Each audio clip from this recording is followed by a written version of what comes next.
Assalamualaikum warahmatullahi wabarakatuh. Baiklah, kami dari kelompok 5, kami akan melakukan praktikum uji lemah. Saya Anton Suandra sebagai moderator.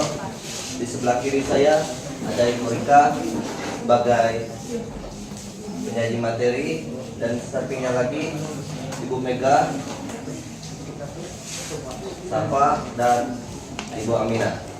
Untuk pembacaan materi kepada Ibu Safa. Assalamualaikum warahmatullahi wabarakatuh. Waalaikumsalam warahmatullahi wabarakatuh. Kami dari kelompok 5 di sini akan mengidentifikasi tentang uji lemak. Di depan kami sudah ada bahan-bahan.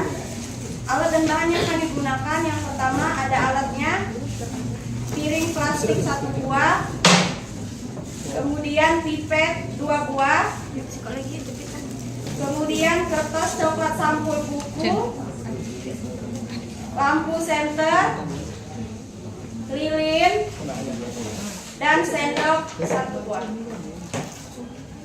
Kemudian bahan yang kami pakai yaitu ada kemiri, margarin, wortel, seledri,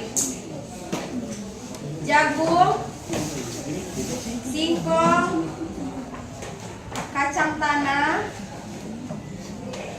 pepaya, santan, minyak goreng, susu, dan air.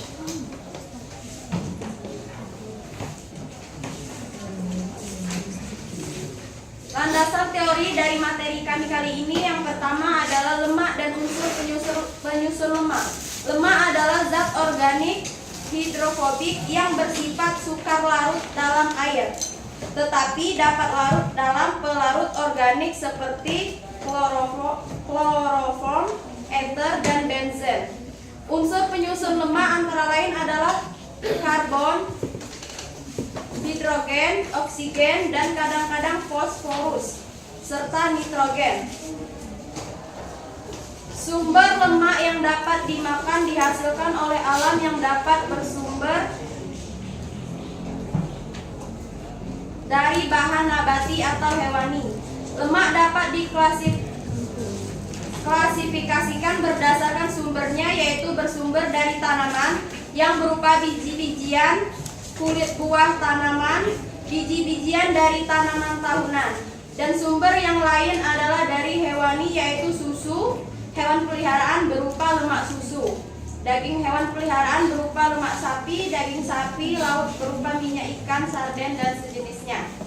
Kemudian apa sih fungsi lemak? Di dalam tubuh kita, lemak mempunyai beberapa fungsi penting. Di antaranya adalah sebagai pelindung tubuh dari suhu rendah, pelarut vitamin A, D, E, dan K, pelindung alat-alat tubuh vital antara lain jantung dan lambung, yaitu sebagai bantalan lemak. Penghasil energi tertinggi, penahan rasa lapar, karena adanya lemak akan memperlambat pencernaan. Apabila pencernaan terlalu cepat, maka akan cepat pula timbulnya rasa lapar. Bahan penyusun membran sel, bahan penyusun hormon dan vitamin, khususnya untuk sterol. Bahan penyusun empedu, asam folat di dalam hati, dan hormon seks, khususnya untuk kolesterol. Pembawa zat-zat makanan esensial. Kemudian di sini kami langsung saja akan melakukan kegiatan percobaannya. Akan dibacakan oleh Ibu Rika. Adapun prosedur percobaan yang pertama adalah buatlah 2 buah kertas coklat sampul buku yang telah dipotong-potong dengan ukuran 10x10. Ambil pipet, isap air dengan pipet dan teteskan di atas salah satu kertas coklat.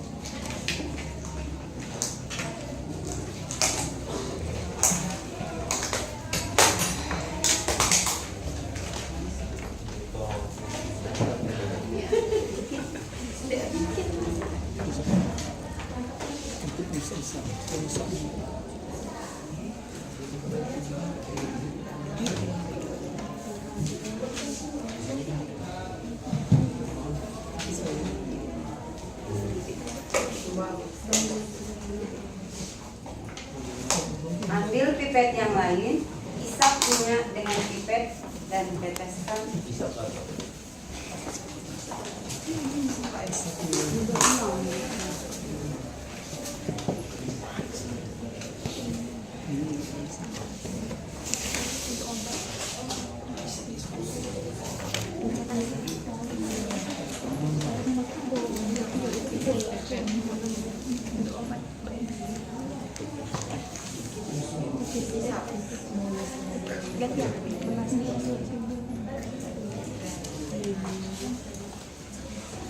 Biarkan kedua kertas tersebut selama sekitar 10 menit. Sesudah itu periksa keduanya dengan menghadap cahaya. Amati dan catat keadaan permukaan kertas tersebut. Manakah kertas yang masih meninggalkan bekas? Catatan, gunakan hasil ini sebagai pembanding untuk bahan yang mengandung minyak atau tidak. Selanjutnya 5. Ambillah 10 kertas coklat yang sama seperti 1. Berilah nomor dan mana jenis bahan makanan yang diuji.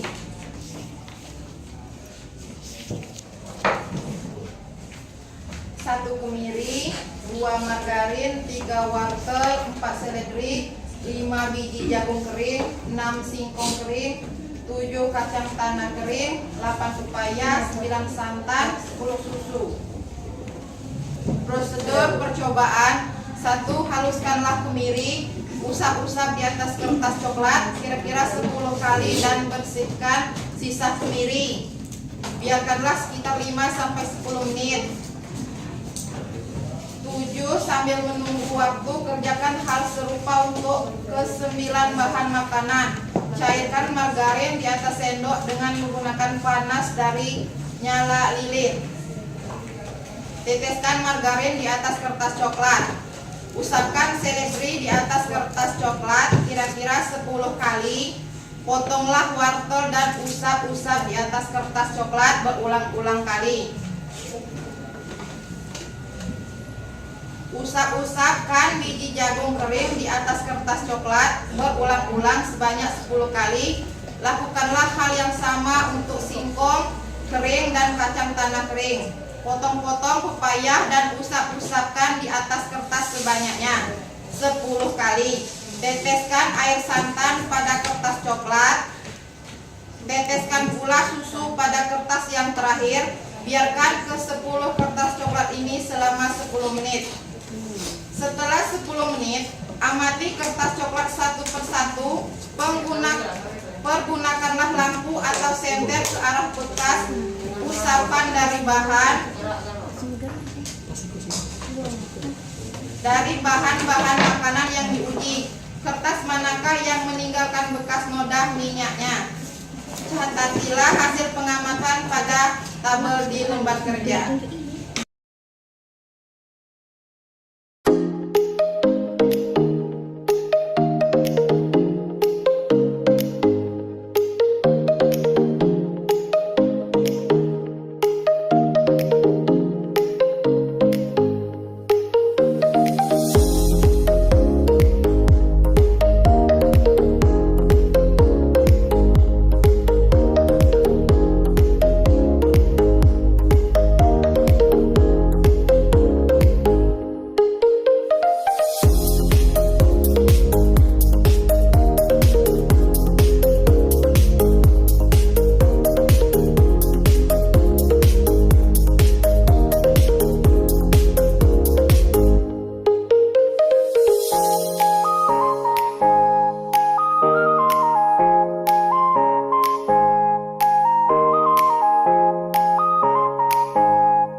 Dijelaskan membutuhkan waktu 10 menit untuk melihat hasil dari percobaan kami. Lemak atau yang disebut dengan lipid, ada tambahan sedikit ya, adalah zat gizi makro esensial yang terdiri dari karbon, hidrogen, dan oksigen, berfungsi sebagai sumber energi padat, pelindung organ, dan pembentuk hormon. Tubuh membutuhkan lemak sehat atau yang disebut tak jenuh untuk kesehatan jantung dan penyerapan vitamin dengan dengan kebutuhan harian sekitar 20-25% dari total energi. Fungsi utama lemak bagi tubuh yaitu yang pertama untuk sumber energi atau cadangan energi utama yang paling padat kalori. Kemudian untuk melindungi organ sebagai bantalan bagi organ tubuh atau jaringan adiposa. Selanjutnya berfungsi untuk saraf dan otak, komponen penting untuk melindungi saraf. Kemudian untuk penyerapan vitamin, tadi sudah disebutkan vitamin A, D, E, dan K. Kemudian untuk kesehatan kulit dan rambut, menjaga kelembapan dan kesehatan. Kemudian lemak tak jenuh itu apa? Lemak tak jenuh itu adalah lemak baik, lemak sehat yang meningkatkan kolesterol baik dan mengurangi risiko penyakit jantung seperti alpukat, ikan salmon, minyak zaitun, dan kacang-kacangan. Kemudian lemak jenuh. Lemak jenuh adalah yang sedang, harus dibatasi jumlahnya, misalnya daging merah, produk susu, dan mentega. Kemudian ada lemak trans atau yang buruk, harus dihindari karena meningkatkan kolesterol jahat seperti makanan cepat saji dan makanan ringan olahan. Mengonsumsi lemak yang seimbang sangat penting, terutama untuk memprioritaskan lemak tak jenuh dibandingkan lemak jenuh dan trans untuk menjaga kadar kolesterol dan kesehatan secara keseluruhan. Meninggalkan bekas noda atau tidak? Air, tidak. Tidak ya.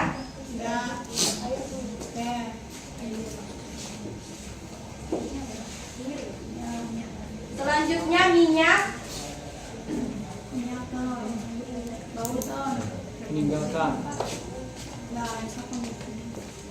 Meninggalkan bekas noda minyak. Iya.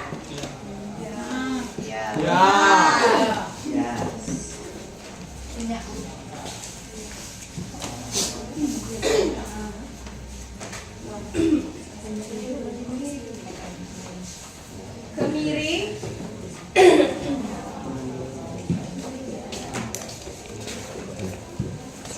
Meninggalkan bekas noda minyak. Lanjut, margarin.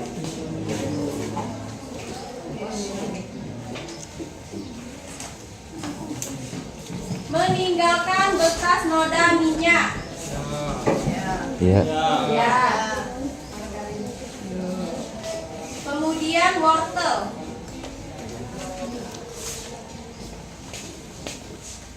Meninggalkan bekas noda minyak. Tidak.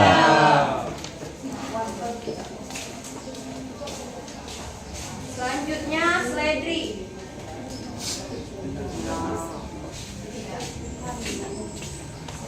Seledri meninggalkan bekas noda minyak. Tidak. Tidak, bukan minyak ya. Titik.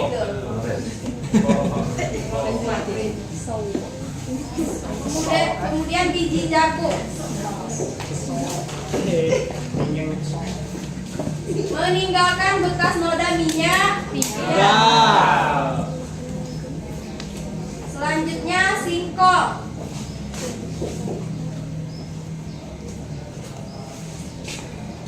Meninggalkan bekas noda minyak. Tidak. Ya.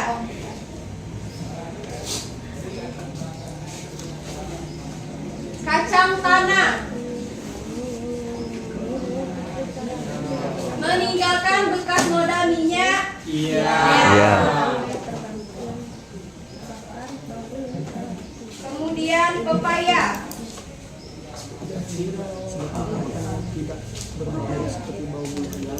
Meninggalkan bekas noda minyak. Tidak.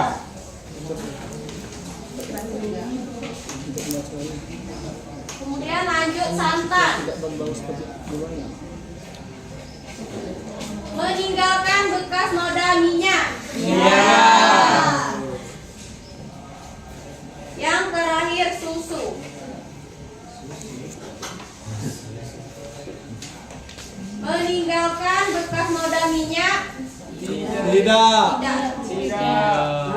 Yo, Mano. ada. Lepas sender itu. Ada. Ya. Ya.